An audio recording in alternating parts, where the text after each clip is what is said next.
ಮಿಥಿಲಾ ರಾಜ್ಯದಲ್ಲಿ ರಾಜ ಕೃಷ್ಣದೇವ ರಾಜ್ಯ ಆಳ್ತಾ ಇದ್ರು. ರಾಜ ಕೃಷ್ಣದೇವನಿಗೆ ಒಬ್ಬ ಪುತ್ರನಿದ್ದ. ಅವನ ಹೆಸರು ಸೂರಜ್ ದೇವ್. ಕೃಷ್ಣದೇವ ಬಹಳ ನ್ಯಾಯವಂತ.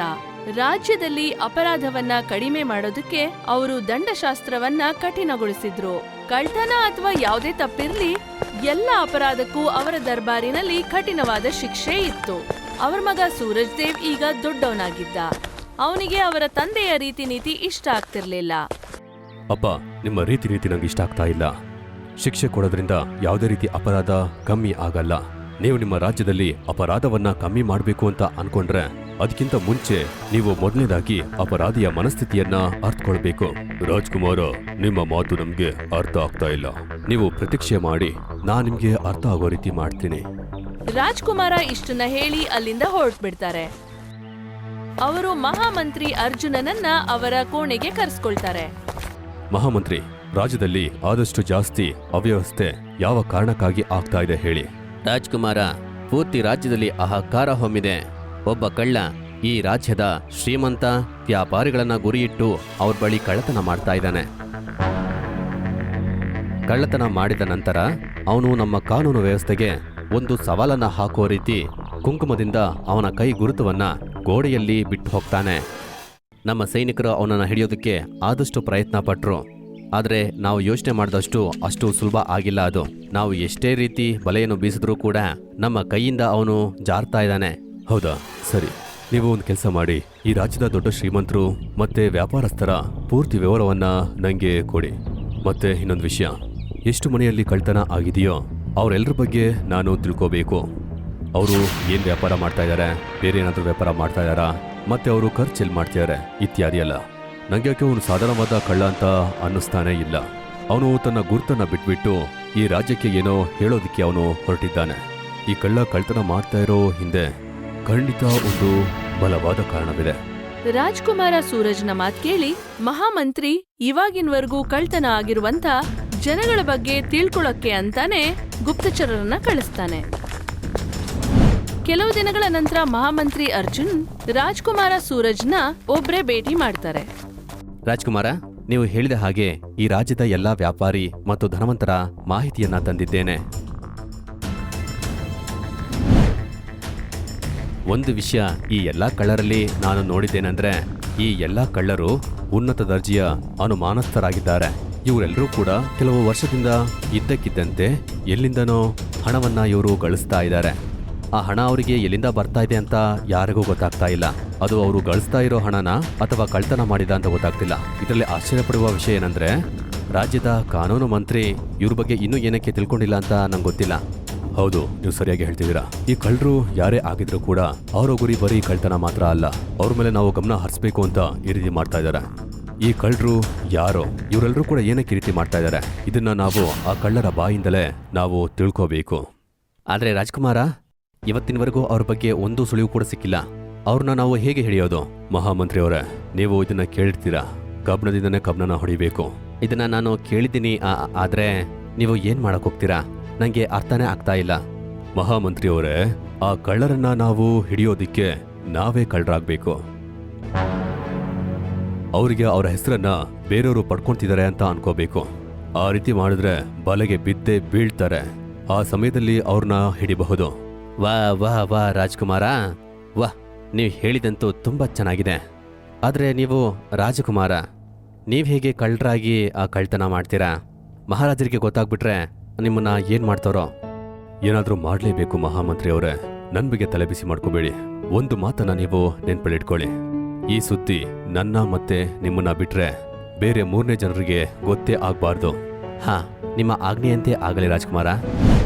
ಮಹಾಮಂತ್ರಿಗಳತ್ರ ಒಬ್ಬ ಶ್ರೀಮಂತ ಸೇಟುವಿನ ವಿಳಾಸ ತಗೊಂಡು ಮಾರನೇ ದಿನ ಮಧ್ಯರಾತ್ರಿಯ ನಂತರ ರಾಜ್ಕುಮಾರ ಮುಖಕ್ಕೆ ಮುಸ್ಕನ್ನ ಹಾಕೊಂಡು ಒಂದು ಕುದುರೆಯನ್ನ ಸವಾರಿ ಮಾಡ್ಕೊಂಡು ಮಹಾಮಂತ್ರಿಗಳು ಹೇಳಿದ್ದ ವಿಳಾಸಕ್ಕೆ ಬಂದ್ಬಿಡ್ತಾನೆ. ಅಲ್ಲಿ ಹೋಗಿ ಅವರೊಂದು ಕಬ್ಬಿಣದ ಸಲಾಕೆಯಿಂದ ಸೇಟುವಿನ ಮನೆಯ ಮಣ್ಣಿನ ಗೋಡೆಯಲ್ಲಿ ಒಂದು ದೊಡ್ಡ ತೂತನ್ನ ಮಾಡ್ತಾನೆ. ಮತ್ತೆ ಮನೆಯೊಳಗೆ ಪ್ರವೇಶ ಮಾಡ್ತಾನೆ. ಒಳಗಡೆ ಹೋಗಿ ಅವನು ಸೇಟುವಿನ ಬೀರುವಿನಿಂದ ಹಣ ತಗೊಂಡು ಅಲ್ಲಿ ಅವನು ಕುಂಕುಮದಿಂದ ಅವನ ಕೈನ ಗುರುತನ್ನ ಹಾಕಿ ಅಲ್ಲಿಂದ ಹೊರಟ್ಬಿಡ್ತಾನೆ. ಮಾರನೇ ದಿನ ಸೇಟು ಹತ್ಕೊಂಡು ದರ್ಬಾರಿಗೆ ಬರ್ತಾನೆ.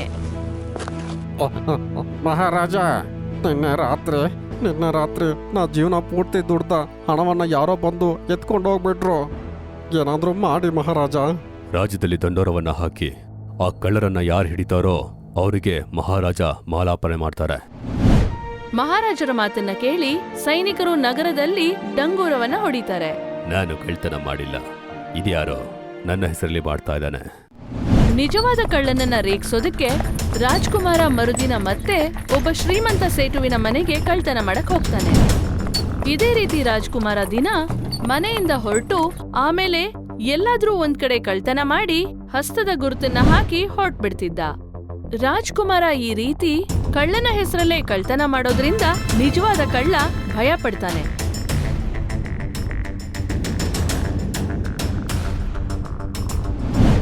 ಮಾರನೇ ದಿನ ರಾಜ್ಕುಮಾರ ದರ್ಬಾರ್ಗೆ ಒಂದು ಪತ್ರ ಕಳಿಸ್ತಾನೆ. ಅದರಲ್ಲಿ 5 ಸೇಟುಗಳ ಹೆಸರು ಬರ್ದಿತ್ತು. ಮತ್ತೊಂದು ಕಳ್ತನದಲ್ಲಿ ಇವರಲ್ಲಿ ಯಾರ್ದಾದ್ರೂ ಒಬ್ರು ಕಳ್ತನ ಮಾಡ್ತೀನಿ, ತಡಿಯಕ್ಕಾದ್ರೆ ತಡೀರಿ. ಈ ಪತ್ರ ಓದಿ ಇಡೀ ದರ್ಬಾರ್ನವರು ಬೆಬ್ಬೆರ್ಗಾಗ್ತಾರೆ. ಮಹಾರಾಜರು ಅವರ ಸೈನಿಕರನ್ನ ಅವರು 5 ಜನದ ಮನೆ ಹೊರಗಡೆ ಕಾವಲು ಕಾಯಿಸ್ತಾರೆ. ಎಷ್ಟೋ ದಿನ ಕಳೆದು ಹೋಗುತ್ತೆ, ಆದ್ರೆ ಕಳ್ಳನ ಪತ್ತೆ ಆಗೋದಿಲ್ಲ. ಯಾರೋ ನಮ್ಮ ಹತ್ರ ಆಟ ಆಡ್ತಾ ಇದಾರನ್ಸುತ್ತೆ. ಮಹಾಮಂತ್ರಿ ಸೈನಿಕರನ್ನ ವಾಪಸ್ ಕರೆಸಿ ಎಲ್ಲವನ್ನ ನಿಲ್ಸಕ್ ಕೇಳಿ. ತುಂಬಾ ದಿನ ಆಯ್ತು, ಇನ್ಮುಂದೆ ನಾವು ಕಾಯಕ್ಕಾಗಲ್ಲ. ಮಹಾಮಂತ್ರಿಗಳು ಸೈನಿಕರನ್ನ ಕರೆಸ್ತಾರೆ. ಅದೇ ರಾತ್ರಿ ರಾಜಕುಮಾರ ಮತ್ತೆ ಮಧ್ಯರಾತ್ರಿಯಲ್ಲಿ ಕಳ್ತನ ಮಾಡಕ್ ಹೋಗ್ತಾನೆ. ಮತ್ತೆ ಒಂದು ಸೇಟುವಿನ ಮನೆಗೆ ಹೋಗಿ ಅವನ ಮನೆಯನ್ನ ಹೊಡಿತಾನೆ. ಕಳ್ತನ ಆದ್ಮೇಲೆ ಅವನ ಕುದುರೆಯನ್ನ ಏರಿದ್ಮೇಲೆ ಹಿಂದ್ಗಡೆಯಿಂದ ಯಾರೋ ಬಂದು ಅವನ ಕತ್ತಿಗೆ ಕತ್ತಿಯನ್ನ ಇಡ್ತಾನೆ. ಸುಮ್ನೆ ಕುದುರೆನ ಆ ಕಡೆ ತಿರುಗಿಸು, ನಾನ್ ಹೇಳೋ ಕಡೆ, ಇಲ್ಲಾಂದ್ರೆ ಕತ್ತರಿಸ್ಬಿಡ್ತೀನಿ. ಆ ವ್ಯಕ್ತಿ ರಾಜಕುಮಾರನ ಕುದುರೆಯನ್ನ ಏರ್ತಾನೆ.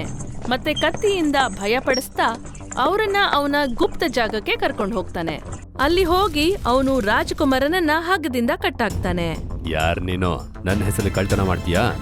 ಕಳ್ತನ ಮಾಡ್ಬೇಕಂದ್ರೆ ನೀನ್ ಮಾಡ್ಕೋ. ನನ್ನ ಹೆಸರನ್ನು ಏನಕ್ಕೆ ಉಪಯೋಗಿಸ್ತಾ ಇದೀಯಾ?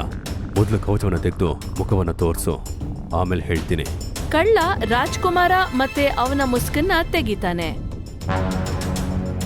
ರಾಜ್ಕುಮಾರ, ನೀವು ಕಳ್ತನ ಮಾಡ್ತಾ ಇದ್ದೀರಾ? ಹಾ, ಎಲ್ಲವನ್ನ ನಾನೇ ಮಾಡಿದೆ. ನಿನ್ನ ಹಿಡಿಯೋದಿಕ್ಕೆ ನಂಗೆ ಗೊತ್ತು.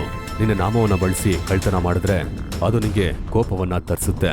ಹಾ, ಆದ್ರೆ ನೀವು ದೊಡ್ಡ ತಪ್ಪನ್ನ ಮಾಡ್ಬಿಟ್ರಿ. ನನ್ನ ರಸ್ತೆನ ಅರ್ತ್ಕೊಂಡ್ರಿ. ಜೀವಿತವಾಗಿ ನೀವು ಹೋಗ್ತೀರಾ? ನಂಗೊತ್ತು ನೀನು ಕಳ್ಳ ಅಲ್ಲ ಅಂತ.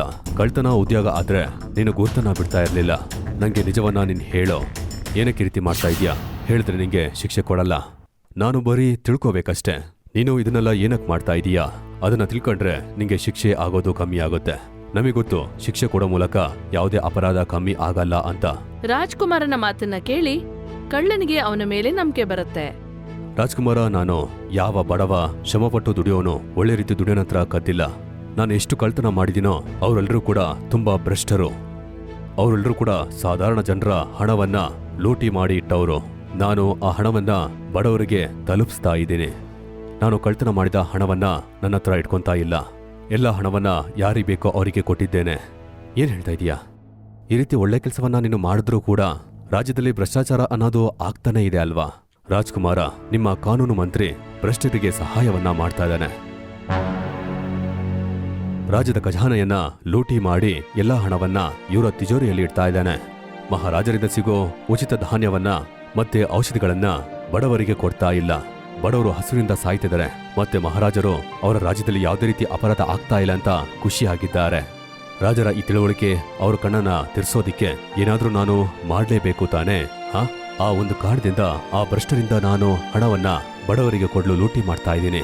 ಇದರಿಂದ ಮಹಾರಾಜರು ನಿದ್ದೆಯಿಂದ ಹೇಳ್ತಾರೆ, ನೀನು ಪುಣ್ಯದ ಕೆಲಸವನ್ನ ಮಾಡ್ತಾ ಇದೀಯಾ? ನೀನು ನಿಶ್ಚಿತವಾಗಿರೋ. ನಿನ್ನ ಈ ಮಾತನ್ನ ಅಪ್ಪನಿಗೆ ನಾನು ಹೇಳ್ತೀನಿ.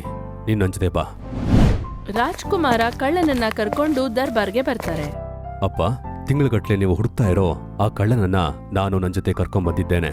ಈ ಶಿಕ್ಷೆಯಾಗಬಾರದು, ಉಡುಗೊರೆ ಆಗ್ಬೇಕು. ಏನ್ ಹೇಳ್ತಾ ಇದೀಯಾ? ಕಳ್ಳನಿಗೆ ಉಡುಗೊರೆನಾ? ರಾಜ್ಕುಮಾರ ಕಳ್ಳನ ಎಲ್ಲ ಸತ್ಯವನ್ನ ಅವನ ತಂದೆಗೆ ಹೇಳ್ತಾನೆ. ಮಂತ್ರಿ ಮಂಡಲದಲ್ಲಿ ಕಣ್ಮುಚ್ಕೊಂಡು ಎಲ್ಲವನ್ನ ನಂಬೋದ್ರಿಂದ ಈ ರೀತಿ ಆಗುತ್ತೆ ಅಂತ ಗೊತ್ತಾಯ್ತು. ಭ್ರಷ್ಟ ಮಂತ್ರಿ ಮಾಡಿದ ತಪ್ಪಿಗೆ ನಾನು ಕ್ಷಮೆಯನ್ನ ಕೇಳ್ಕೊತೀನಿ.